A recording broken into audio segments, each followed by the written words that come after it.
Muy buenos días, muy buenas tardes o muy buenas noches tengan todos ustedes. Mis queridos amigos, mis queridas amigas y claro que sí, toda la bola de confundidos que están en medio. Bienvenidos una vez más a este su programa favorito, El Círculo de Lectura. Hoy no tengo nada bueno que decir. Sí. Quisiera agradecer a Poncio Pilatos por haber crucificado a Jesucristo y habernos regalado estas, en mi opinión, 2 semanas de vacaciones muy agradables. Me parece impresionante y vale la pena mencionar que de todas las religiones y todas las espiritualidades que hay en el mundo, Jesucristo es el único que hay registro de que haya llegado a la tierra y pues sus fieles lo mataron. En fin, el Aleph. Jorge Luis Borges, Poesía y prosa, grandes obras del siglo XX. El Aleph. Oh God, I could be bounded in a nutshell and count myself a king of infinite space.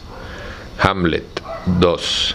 But they will teach us that eternity is the standing still of the present time, and nunc stands, as the schools call it, which neither they nor any else understand, no more than they would a Hickstance for an infinite greatness.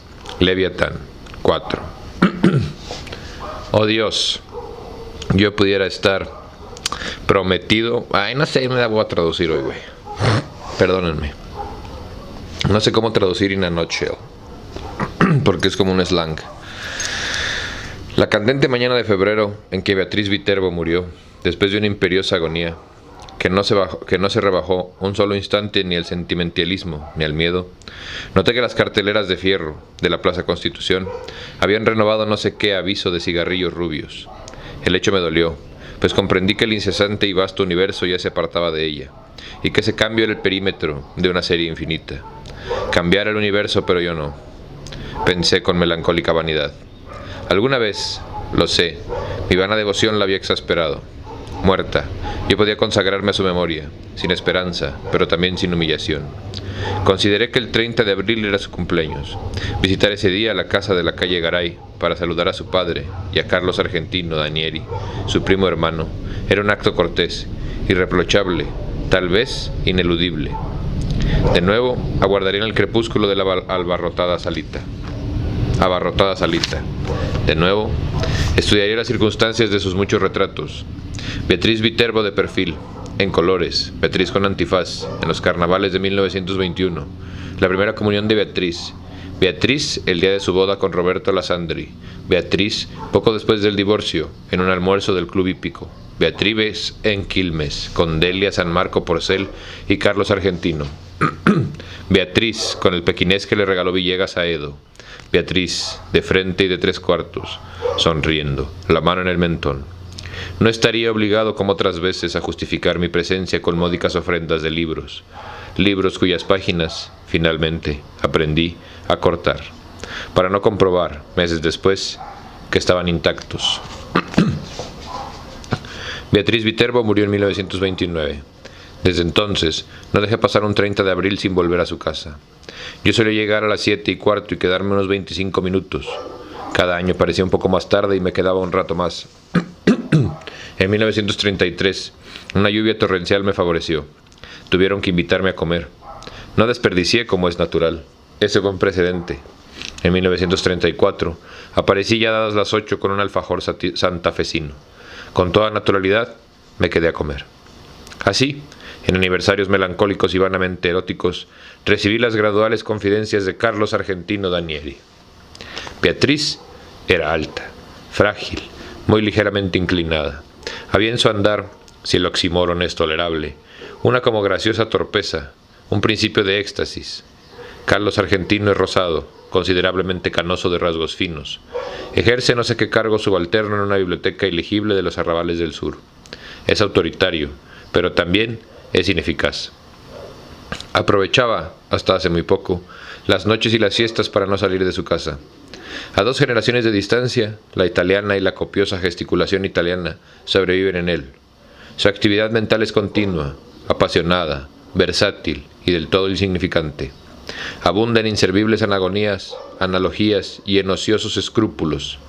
Tiene, como Beatriz, grandes y afiladas manos hermosas. Durante algunos meses padeció la obsesión de Paul Frost, menos por sus baladas que por la idea de una gloria intachable. Es el príncipe de los poetas de Francia, repetía con fatuidad. En vano te devolverás contra él. No lo alcanzará. No, la más inaficionada de tus saetas. El 30 de abril de 1941 me permití agregar al alfajor una botella del coñac del país.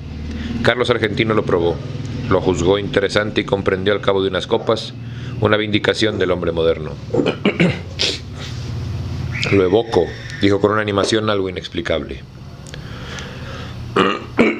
Perdón. En su gabinete del estudio, como si dijéramos en la torre albarrana de una ciudad, provisto de teléfonos, de telégrafos, de fonógrafos, de aparatos de radiotelefonía, de cinematógrafos, de linternas mágicas, de glosarios, de horarios, de puntuarios, de boletines. Observó que para un hombre así, facultado el acto de viajar era inútil. Nuestro siglo XX había transformado la fábula de Mahoma y la de la montaña. Las montañas ahora convergían sobre el moderno Mahoma. Tan ineptas me permanecieron esas ideas, tan pomposa y tan vasta de su exposición, que las relacioné inmediatamente con la literatura. Le dije que por qué no las escribía. Previsiblemente respondió que ya lo había hecho. Estos conceptos y otros no menos novedosos figuraban en el canto augural, canto prologal o simplemente canto prólogo, de un poema en el que trabajaba hacía muchos años, sin reclame, sin bullanga, ensordecedora, siempre apoyado en esos dos báculos que se llaman el trabajo y la soledad. Primero, abría las compuertas de la imaginación. Luego hacía uso de la lima. El poema se titulaba La Tierra. Tratábase de una descripción del planeta, en la que no faltaban, por cierto, la pintoresca digresión y el gallardo apóstrofe. Le rogué que me leyera un pasaje, aunque fuera breve. Abrió un cajón del escritorio, sacó un alto legajo de hojas de bloque estampadas con el membrete de la biblioteca Juan Cristófomo Lafaunour y leyó con sonora satisfacción. He visto, como el griego, las urbes de los hombres, los trabajos, los días de varia luz, el hambre.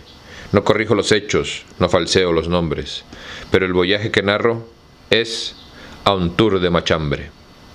Estrofa, a todas luces interesante, dictaminó. El primer verso granjé el aplauso del catedrático, del académico, del helenista, cuando no lo de los eruditos de la Violeta, sector considerable de la opinión. El segundo pasa de Homero a Hesiodo, todo un implícito homenaje en el frontis del flamante edificio, al padre de la poesía didáctica, no sin remorzar un procedimiento cuyo abolengo está en la escritura, la enumeración, congerie o conglobación. El tercero, barroquismo decadentismo, culto depurado y fanático de la forma. Consta de dos, hemistiquios gemelos. El cuarto, francamente bilingüe, me asegura el apoyo incondicional de todo el espíritu insensible a los desanfanados evites de la facería. Nada diré de la rima rara, ni de la ilustración que me permite, sin pedantismo, acumular en 4 versos 3 alusiones eruditas que abarcan 30 siglos de apretada literatura. La primera, a la Odisea; la segunda, a los trabajos y días; la tercera, a la bagatela inmortal que nos deparan los ocios de la pluma del saboyano. Comprendo una vez más que el arte moderno exige el bálsamo de la risa. El scherzo, decididamente, tiene la palabra, Goldoni. Otras muchas estrofas me leyó, que también obtuvieron su aprobación, y su comentario profuso. Nada memorable había en ellas, ni siquiera las juzgué mucho peores que la anterior. En su escritura habían colaborado la aplicación, la resignación y el azar. Las virtudes que Daniele les atribuía eran posteriores. Comprendí que el trabajo del poeta no estaba en la poesía, estaba en la invención de razones para que la poesía fuera admirable. Naturalmente, ese ulterior trabajo modificaba la obra para él, pero no para otros. La dicción oral de Daniele era extravagante. Su torpeza métrica le vedó, salvo contadas veces, transmitir esa extravagancia al poema.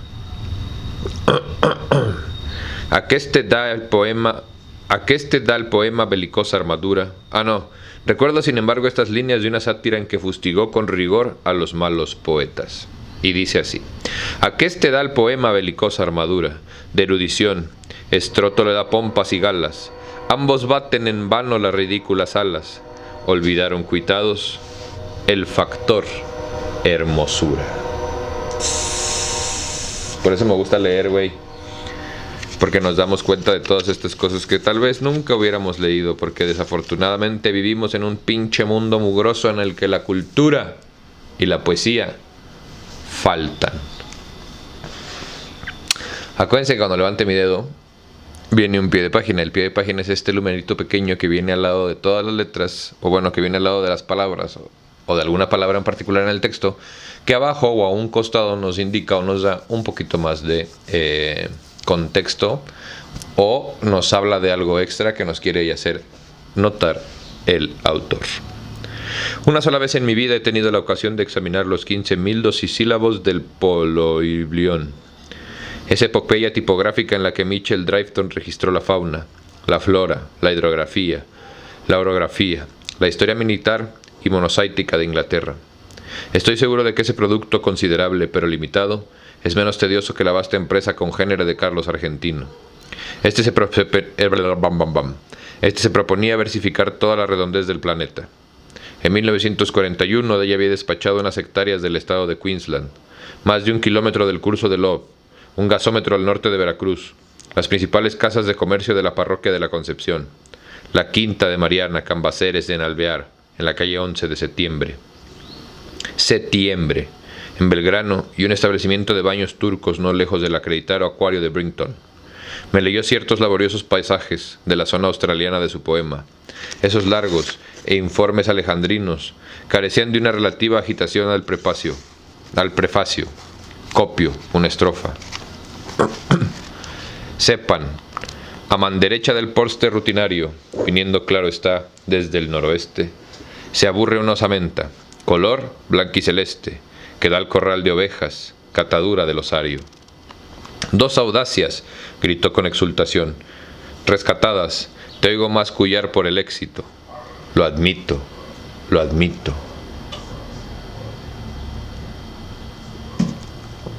Una, el epíteto rutinario que certeramente denuncia, en passant, el inevitable tedio inherente de las faenas pastoriles y agrícolas.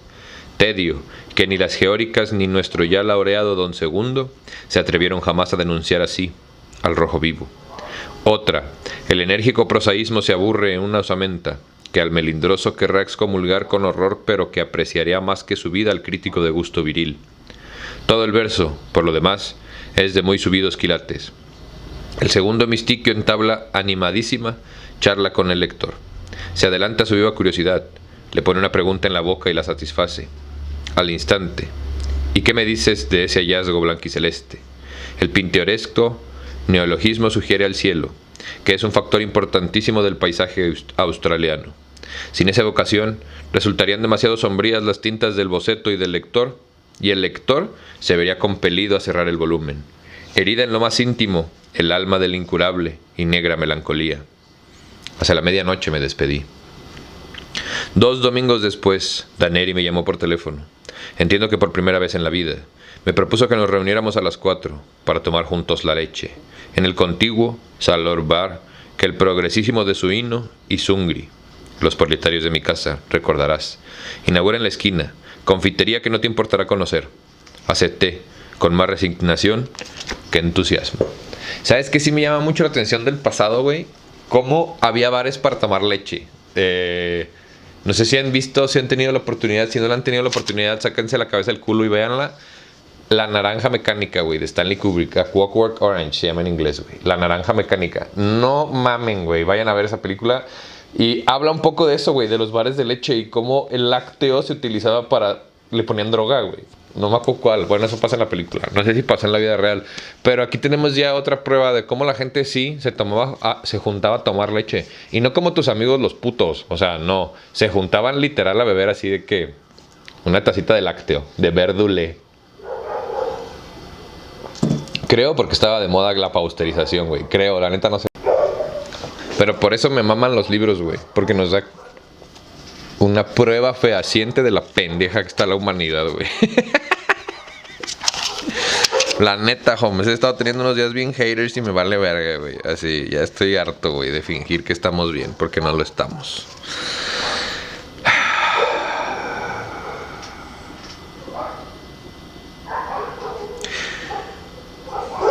Acepté con más resignación que entusiasmo. Nos fue difícil encontrar mesa. El salón bar, inexorablemente moderno, era apenas un poco menos atroz que mis previsiones. En las mesas vecinas el excitado público mencionaba las sumas inadvertidas sin regatear por su Nino y por Zungri.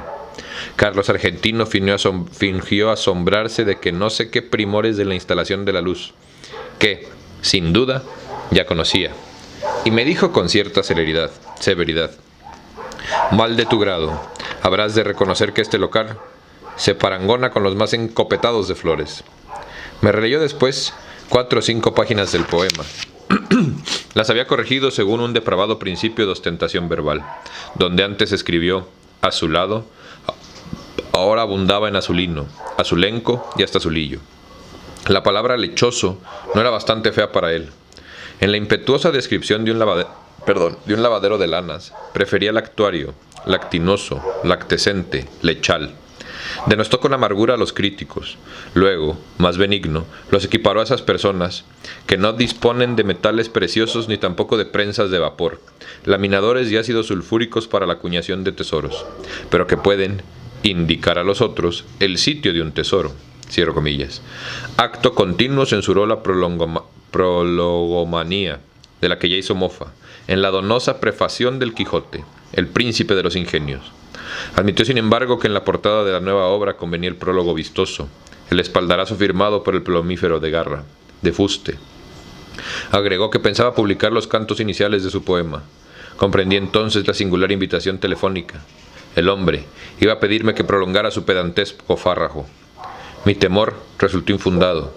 Carlos Argentino observó, con admiración rencorosa, que no creía errar el epíteto al calificar de sólido el prestigio logrado en todos los círculos por Álvaro Melián Lafinur, hombre de letras que, si yo me empeñaba, prolongaría con embeleso el poema.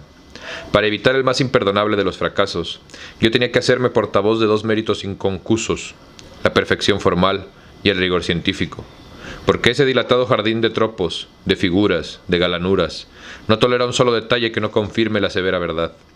Agregó que Beatriz siempre se había distraído con Álvaro. Asentí, profundamente asentí. Aclaré, para mayor verosimilitud, perdón. Como que nunca leemos esa palabra, güey. Verosimilitud, que no hablaría el lunes con Álvaro, sino el jueves, en la pequeña cena que suele coronar toda reunión del club de escritores. No hay tales cenas, pero es irrefutable que las reuniones tienen lugar los jueves, hecho que Carlos Argentino Danieri pudiera comprobar en los diarios y que dotaba de cierta realidad de la frase. Dije, entre adivinatorio y sagaz, que antes de abordar el tema del prólogo, describiría el curioso plan de la obra. Nos despedimos al doblar por Bernardo de Irigoyen. Encaré con toda imparcialidad los porvenires que me quedaban. Hablar con Álvaro y decirle que el primo hermano aquel de Beatriz, ese eufemismo explicativo me permitiría nombrarla. Había colaborado un poema en que parecía dilatar hasta lo infinito las posibilidades de la cacofonía y del caos. B. No hablar con Álvaro. Preví, lúcidamente, que me decidia optaría por el B.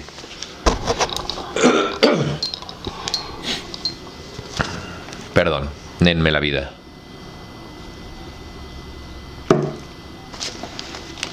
A partir del viernes, a primera hora, empezó a inquietarme el teléfono. Me indignaba que ese instrumento, que algún día produjo la irrecuperable voz de Beatriz, pudiera rebajarse a receptáculo de los inútiles y quizás coléricas quejas de ese engañado Carlos Argentino Danieri. Felizmente nada ocurrió, salvo el rencor inevitable que me inspiró aquel hombre que me había impuesto una delicada gestión, y luego me olvidaba. El teléfono perdió sus terrores, pero a fines de octubre, Carlos Argentino me habló. Estaba agitadísimo. No identifiqué su voz al principio. Con tristeza y con ira, balbuceó que esos ya ilimitados, Sanonino y Zungri, so pretexto de ampliar su desaforada confitería, iban a demoler su casa. La casa de mis padres, mi casa, la vieja casa invertebrada de la calle Garay, repitió, quizá olvidando su pesar en la melodía. No me resultó muy difícil compartir su congoja. Ya cumplidos los 40 años, todo cambió en un símbolo detestable del pasaje del tiempo. Además, se trataba de una casa que, para mí, aludía infinitamente a Beatriz. Quise aclarar ese delicadísimo rasgo. Mi interlocutor no me oyó. Dijo que si Zunino y Zungri persistían en ese propósito absurdo, el doctor Zuni, su abogado, los demandaría ipso facto por daños y perjuicios, y los obligaría a abonar 100.000 nacionales. El nombre de Zuni me impresionó. Su bufete, en Caseros y Tracuari, es de una seriedad proverbial. Interrogué si éste se había encargado ya del asunto. Danieli dijo que le hablaría esa misma tarde. Vaciló, y con esa voz llana, impersonal a la que solemos recurrir para confiar algo muy íntimo, dijo que preferiría terminar el poema. Le era indispensable la casa. Dijo que para terminar el poema le era indispensable la casa. Pero en un ángulo del sótano había un alef. Aclaró que un alef es uno de los puntos del espacio que contienen todos los puntos. Está en el sótano del comedor, explicó, aligerada su dicción por la angustia. Es mío, es mío. Yo lo descubrí en la niñez, antes de la edad escolar. La escalera del sótano es empinada. Mis tíos me tenían prohibido el descenso, pero alguien dijo que había un mundo en el sótano. Se refería, lo supe después, a un baúl, pero yo entendí que había un mundo. Bajé secretamente, rodé por la escalera vedada, caí. Al abrir los ojos vi el alef. ¿El alef?, repetí. Sí, el lugar donde están, sin confundirse, todos los lugares del orbe. Todos los lugares del orbe, visto desde todos los ángulos. A nadie revelé mi descubrimiento, pero volví. El niño no podía comprender que le fuera deparado ese privilegio para que el hombre burilaría el poema. No me despojarán Zunino y Zungri. No y 1000 veces no. Código en mano. El doctor Zuni probará que es inajenable mi alef. Traté de razonar. Pero, ¿no es muy oscuro el sótano? La verdad no penetra en un entendimiento rebelde. Si todos los lugares de la tierra están en el alef, ahí estarán todas las luminarias, todas las lámparas, todos los veneros de luz.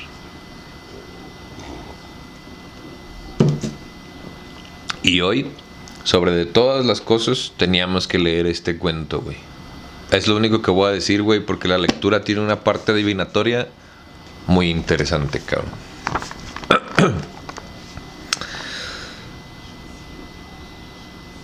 Iría a verlo inmediatamente. Corté, antes de que pudiera emitir una prohibición. Basta el conocimiento de un hecho para percibir el acto de una serie de rasgos confirmatorios, antes insospechados. Me asombró no haber comprendido hasta ese momento que Carlos Argentino era un loco. Todos esos Viterbo, por lo demás. Beatriz, yo mismo suelo repetirlo, era una mujer, una niña de una clarividencia casi implacable, pero había en ella negligencias, distracciones, desdenes, verdaderas crueldades que tal vez reclamaban una explicación patológica. La locura de Carlos Argentino me colmó de maligna felicidad. Íntimamente, siempre nos habíamos detestado. En la calle Garay, la sirvienta me dijo que tuviera la bondad de esperar. El niño estaba, como siempre, en el sótano, revelando fotografías, junto al jarrón sin una flor. En el piano inútil, sonreía más interporal que anacrónico. El gran retrato de Beatriz en torpes colores. No podía vernos nadie. En una desesperación de ternura, me aproximé al retrato y le dije: Beatriz, Beatriz Elena Viterbo, Beatriz querida, Beatriz perdida para siempre. Soy yo, soy Borges. Carlos entró poco después, habló con sequedad. Comprendí que no era capaz de otro pensamiento que el de la perdición del alef. Una copita del pseudo coñac, ordenó, y te zampuzarás en el sótano. Ya sabes, el descúbito dorsal es indispensable. También lo son la oscuridad, la inmovilidad, cierta acomodación ocular.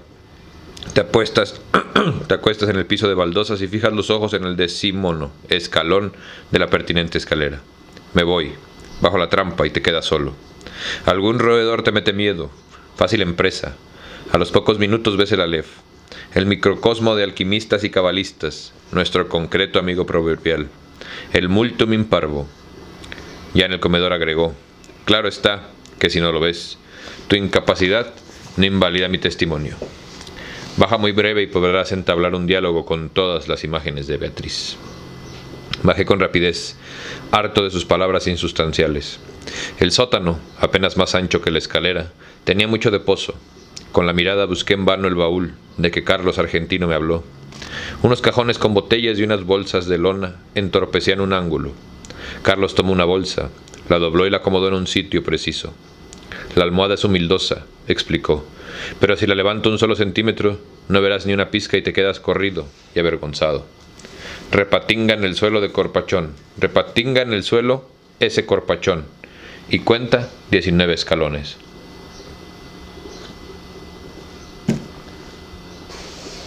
Cumplí con sus ridículos requisitos. Al fin se fue. Cerró cautelosamente la trampa. La oscuridad, pese a una endija que después distinguí, pudo parecerme total. Súbitamente comprendí mi peligro. Me había dejado soterrar por un loco. Luego de tomar un veneno, las bravatas de Carlos transparentaban el íntimo terror de que yo no viera el prodigio. Carlos, para defender su delirio, para no saber que estaba loco, tenía que matarme. Sentí un confuso malestar, que traté de atribuir a la rigidez, y no a la operación de un narcótico. Cerré los ojos, los abrí. Entonces vi el Aleph. Arribo ahora al inefable centro de mi relato. Empieza aquí mi desesperación de escritor.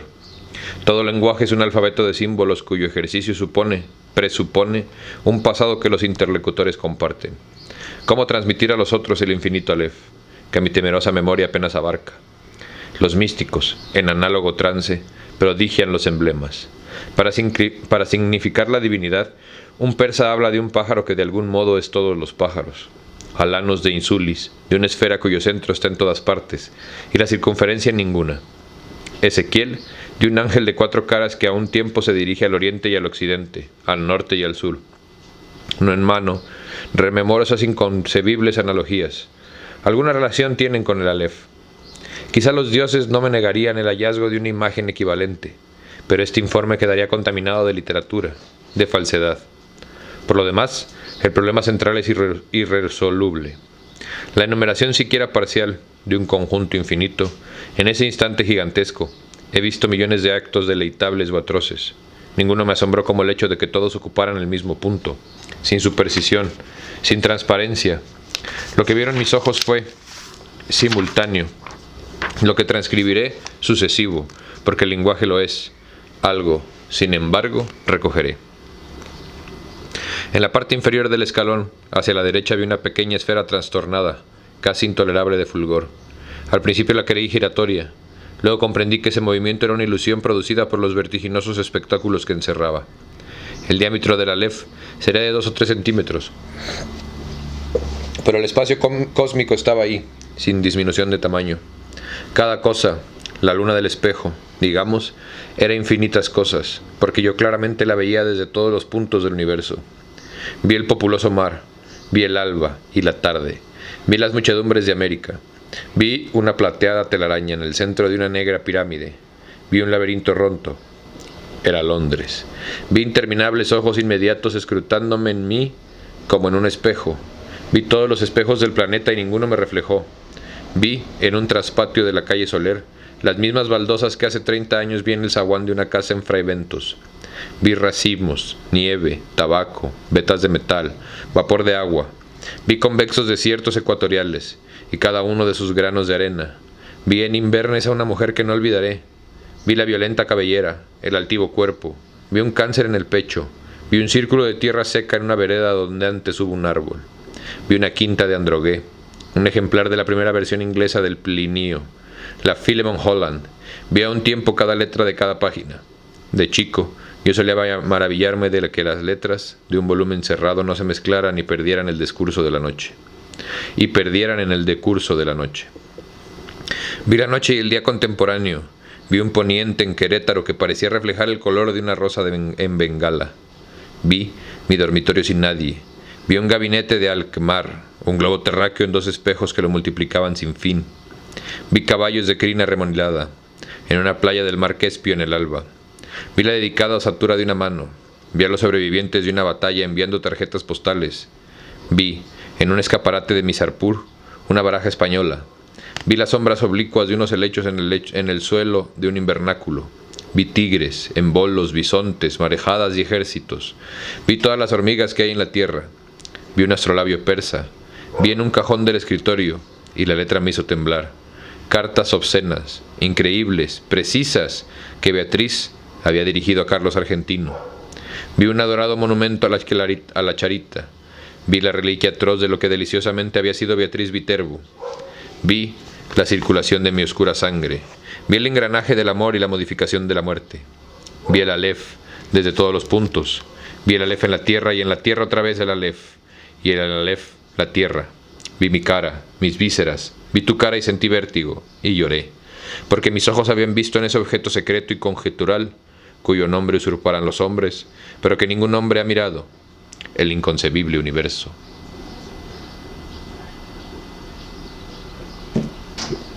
Sentí infinita veneración, infinita lástima. Tarumba, habrás quedado de tanto curiosear donde no te llaman, dijo una voz aborrecida y jovial. Aunque te devanes los sesos, no me pagarás en un siglo esta revelación. ¡Qué observatorio formidable! Che Borges. Los pies de Carlos Argentino ocupaban el escalón más alto. En la brusca penumbra acerté a levantarme y balbucear. Formidable. Sí, formidable. La indiferencia de mi voz me extrañó. Ansioso, Carlos Argentino insistía. ¿Lo viste todo bien? ¿En colores? En ese instante concebí mi venganza.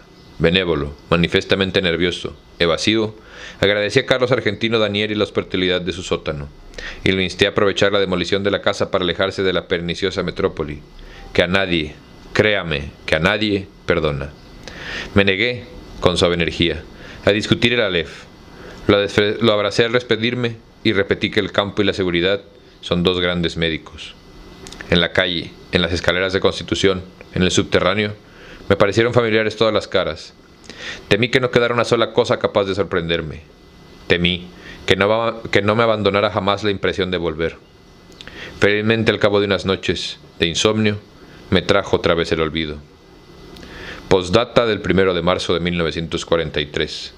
A los 6 meses de la demolición del inmueble de la calle Garay, la editorial Procusto no se dejó arrediar por la longitud del considerable poema, y lanzó al mercado una selección de trozos argentinos.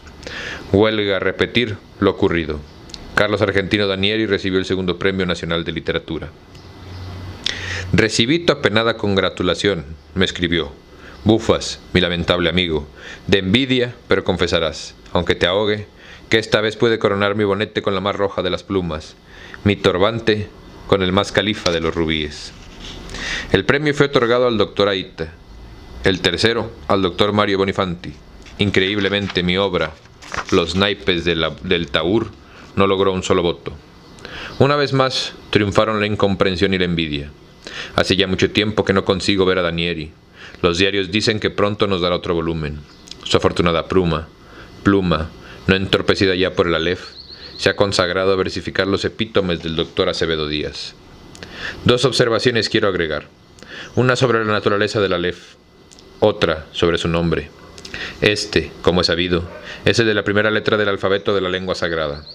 Su aplicación al círculo de mi historia no parece casual. Para la Cábala, esa letra significa En Sof, la ilimitada y pura divinidad. También se dijo que tiene la forma de un nombre que señala el cielo y la tierra, para indicar que el mundo inferior es el espejo y el mapa del superior. Para la Melengre, es el símbolo de los números transmitidos, y en los que el todo no es mayor que alguna de las partes. Yo querría saber, ¿eligió Carlos Argentino ese nombre o lo leyó? Aplicado a otro punto donde convergen todos los puntos. En alguno de los textos innumerables que el Aleph de su casa le reveló. Por increíble que parezca, yo creo que hay, o que hubo, otro Aleph. Yo creo que el Aleph de la calle Garay era un falso Aleph. Doy mis razones. Hacia 1867 el capitán Burton ejerció en Brasil el cargo de cónsul británico. En julio de 1942, Pedro Enrique Sureña descubrió en una biblioteca de Santos, un manuscrito suyo que versaba sobre el espejo que atribuye el Oriente a Iskandar Suk al-Kerian o Alejandro Bicorne de Macedonia.